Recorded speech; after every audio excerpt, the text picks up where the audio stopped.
మీరు ఏమనుకుంటారంటే mummy daddy అంటే అబ్బా మా అబ్బాయి ఇంగ్లీష్లో మాట్లాడుతున్నారు అనుకుంటున్నారు మీరు.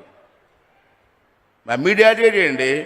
అమ్మ నాన్న, ఆ పదంలో ఎంత మాధుర్యం ఉందండి, ఎంత ప్రేమ ఉందండి. బయట మాట్లాడమనండి, ఇంట్లో కూడా మమ్మీ డాడీ లేటండి. తల్లిదండ్రులు కూడా మనం చేస్తున్నాను. నాకు ఒక మనవడు ఉన్నాడు, నాకు ఆడికి 4 సంవత్సరాలు మొన్న వచ్చాయి. 4 సంవత్సరాలు హైదరాబాద్ ఉంటాడు. ఒకసారి వెళ్తే గ్రాండ్ ఫాదర్ కూడా కాదు, గ్రాండ్ ఫా అంటున్నాడు ఆడు. నేను అన్నాను పిలిచి, నీతో మాట్లాడను అంటే ఏమన్నాడు, నువ్వు తాతయ్య అని పిలిస్తే మాట్లాడని చెప్పాను. అక్కడి నుంచి తాతయ్య గారు బాగున్నారా అంటున్నాడు. అంటే మీరు ఆ పరిస్థితిలో ఇది చెప్పలేకపోతున్నారు. చాలామంది సంతోషిస్తున్నారండి, సంతోషిస్తున్నారు. గ్రాండ్ ఫా అంటాడు ఎంత కుర్రోడు. ఇందాక మాట్లాడారు మన ఎంపీ గారు. చిన్నప్పుడు మా పెద్దవాళ్ళు, మా చిన్నప్పుడు చూసేవాడిని నేను, చందమామ రావే జాబిల్లి రావా అని చెప్పి భోజనం పెట్టేవారు, తినిపించారు పిల్లలకి. ఇవాళ సెల్ ఫోన్లు ఇచ్చేస్తున్నారు సార్, సెల్ ఫోన్లు చూసి భోజనం పెడుతున్నారండి. ఇక ప్రేమ ఏముంటుందండి? ఎత్తుకొని నడుము మీద కూర్చోబెట్టుకొని అలా తిరుగుతూ చందమామ రావని భోజనం పెడితే ఆ పిల్లవాడు ఎంత ఆనందిస్తాడండి. ఎలా ఆనందిస్తాడండి? సెల్ ఫోన్ ఇస్తారా సార్? ఇంకో విషయం చెప్తాను సార్, ఏమనుకోడు సార్. మరి నాకు కూడా పరిస్థితి ఉంది అనుకుంటున్నాను నేను. భోజనం అనమంటే సెల్ ఫోన్ చూసి భోజనం ఉంటున్నారు సార్. పూర్వం మా పెద్దలు కారం ఎంత వేయాలో, నూనె ఎంత వేయాలో, ఉప్పు ఎంత వేయాలో చూడకుండా వేసేవారు. ఇవాళ సెల్ ఫోన్లు పెట్టుకొని కారం ఎంత వేయాలో, నూనె ఎంత వేయాలో, ఉప్పు ఎంత వేయాలని చెప్పి భోజనాలు ఉంటే పరిస్థితి వచ్చింది సార్. తెలిసిపోతుంది ఒక వంట, మా అమ్మ వంట ఈ వంటకు తేడా తెలుస్తుంది, కానీ మాట్లాడలేకపోతున్నాం సార్ ఇంట్లో. మా పరిస్థితి ఎలాగుంది. మీరు ఆడవాళ్ళకి ఫుల్ పవర్ ఇచ్చారు, మరి మేము మాట్లాడలేకపోతున్నాం. అది పరిస్థితి మాకు ఉంది సార్. మరి ఈవేళ దేంట్లో ముఖ్యమైన విషయాలు సార్ నేను గమనించినవి సార్, మనకి మన రాష్ట్రంలో ప్రాచీన కళలు ఉన్నాయి సార్. మన రాష్ట్రంలో చాలా గ్రామాల్లో సంక్రాంతి కానీ, శ్రీరామనవమి కానీ, ఉగాది కానీ చేయడం లేదు, మానేశారు సార్. నేను అబ్జర్వ్ చేస్తున్నాను సార్. మనకు సుమారు 14,000 పంచాయతీలు ఉంటే మొన్న శ్రీరామనవమికి నేను ఎంక్వైరీ చేస్తే 60% గ్రామాల్లో మాత్రమే శ్రీరామనవమి చేశారు. మన పండగ మనం చేసుకోవండి, ఉగాది కూడా చేసుకోవండి. ఉగాది మనకు సంవత్సరాదండి, తెలుగు వాళ్ళకి సంవత్సరాదండి. ఉగాది ఎవరు పట్టించుకోవట్లేదు గ్రామాల్లో. మనందరం కూడా చెయ్యకపోతే సంస్కృతి ఏమైపోతుందండి. మనం 31st నైట్కి తెల్లవారులు పండగ చేసుకున్నారు మనం, కానీ సంక్రాంతికి మాత్రం ఏం పట్టించుకోవట్లేదు.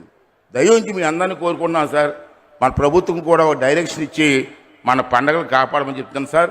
రెండోది సార్, మన రాష్ట్రంలో చిన్నప్పటి నుంచి మాకు చదువుకున్న చూస్తున్నాను, నాటకాలు, పద్య నాటకాలు ఉన్నాయి సార్. దాంట్లో రామాంజనేయ యుద్ధం, సత్యహరిశ్చంద్ర నాటకం, శ్రీకృష్ణ రాయబారం.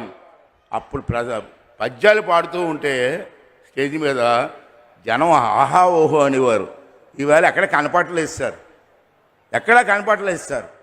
డ్యాన్స్ బేబీ డ్యాన్సులు ఇవే కనపడుతున్నాయి, ఈ పద్యాలు నాటకాలు కనపడలేదు సార్. దాన్ని మళ్ళీ మీరు జీవం పోయవలసిన అవసరం ఉంది. మనకు తెలుసు అతను ఈ కన్నీటి కూడా నాటకాలు కూడా కనుమరుగుతున్నాయి. కాబట్టి కళాకారుల్లో మీకు తెలుసు, ఎన్టీ రామారావు గారి దగ్గర చూస్తున్నాం సార్. కళాకారులు ప్రజలను చైతన్యవంతం చేసే కెపాసిటీ ఉన్నటువంటి వ్యక్తులు. అటువంటి కళను మనం పోషించాలి. ప్రభుత్వం ద్వారా ఒక నిర్ణయం తీసుకోవాల్సిన అవసరం ఉందని చెప్పి ఈ సందర్భంలో మనం చేస్తున్నాం సార్. అలాగే ప్రతి స్కూల్లో, ప్రభుత్వ స్కూలే కాదు, ప్రైవేట్ స్కూల్లో, కాన్వెంట్లో కూడా కంపల్సరిగా తెలుగు ఉండి తీరాలని చెప్పి ప్రభుత్వం ఒక నిర్ణయం ఆలోచించి తీసుకోవాల్సిన అవసరం ఉందని చెప్పి ఈ సందర్భంలో జరుగుతున్నారు. రెండోది మూడోది ఏంటంటే, ప్రతి స్కూల్లో కూడా క్రీడలు, పూర్వం హై స్కూల్లో పెద్ద గ్రౌండ్లు ఉన్నాయి సార్, ఇప్పటికీ గ్రౌండ్లు ఉన్నాయి. క్రీడలు, యోగా, ఎన్సిసి, అదేవిధంగా రెడ్ క్రాస్ అనే సంస్థలు ఉన్నాయి. అవన్నీ ప్రవేశపెట్టి మన పిల్లలకి ట్రైనింగ్ ఇస్తే బాగుంటుందని చెప్పి నేను మీకు మనవి చేస్తున్నాను సార్. మరొక ముఖ్యమైన విషయం ఏంటంటే రాష్ట్రంలో ఉన్నటువంటి అన్ని స్కూల్లో కూడా చెప్పాను సార్ తెలుగు సబ్జెక్ట్ ఉండాలని. అలాగే ఇంకో విషయం ఏంటంటే మనకి నిన్న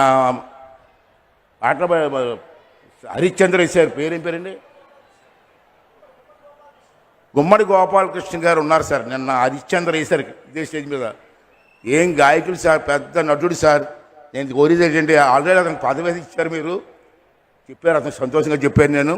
అతని ఆధ్వర్యంలో అన్ని జిల్లాల్లో కూడా మన పిల్లలు పాడే పిల్లలు చాలామంది ఉన్నారు. ఈనాడు టీవీలో చూస్తున్నాం. ఆ పిల్లలకు కానీ పద్య నాటకాల మీద ట్రైనింగ్ ఇస్తే వాళ్ళు ప్రతి ఊర్లో ఈ కార్యక్రమం చేసే అవకాశం ఉంటుందని చెప్పి ఈ సందర్భంలో మనం చేస్తూ, మరి అమరావతి పాట ఉంది సార్. విశాఖపట్నంలో మన స్కూల్ ఫంక్షన్కి వెళ్ళాను. ఆ స్కూల్ ఫంక్షన్లో యాపిల్ స్కూల్ అని ఉంది సార్. వాళ్ళు అమరావతి పాట మీద అరగంట 100 మంది పిల్లలు డ్యాన్స్ చేశారు సార్. బ్రహ్మాండంగా చేశారు సార్. అటువంటి కార్యక్రమాలు చేస్తే బాగుంటుందని చెప్పి మనం చేస్తూ, దీని మీద కొంచెం దీని మీద మీరు కొంచెం శ్రద్ధ వహించండి. చేస్తారని నమ్మకం మాకుంది, చేస్తారని కోరుకుంటూ సెలవు తీసుకున్నాను సార్. Thank you sir. కొంచెం ఎక్కువ మాట్లాడాను ఏమనుకోండి సార్.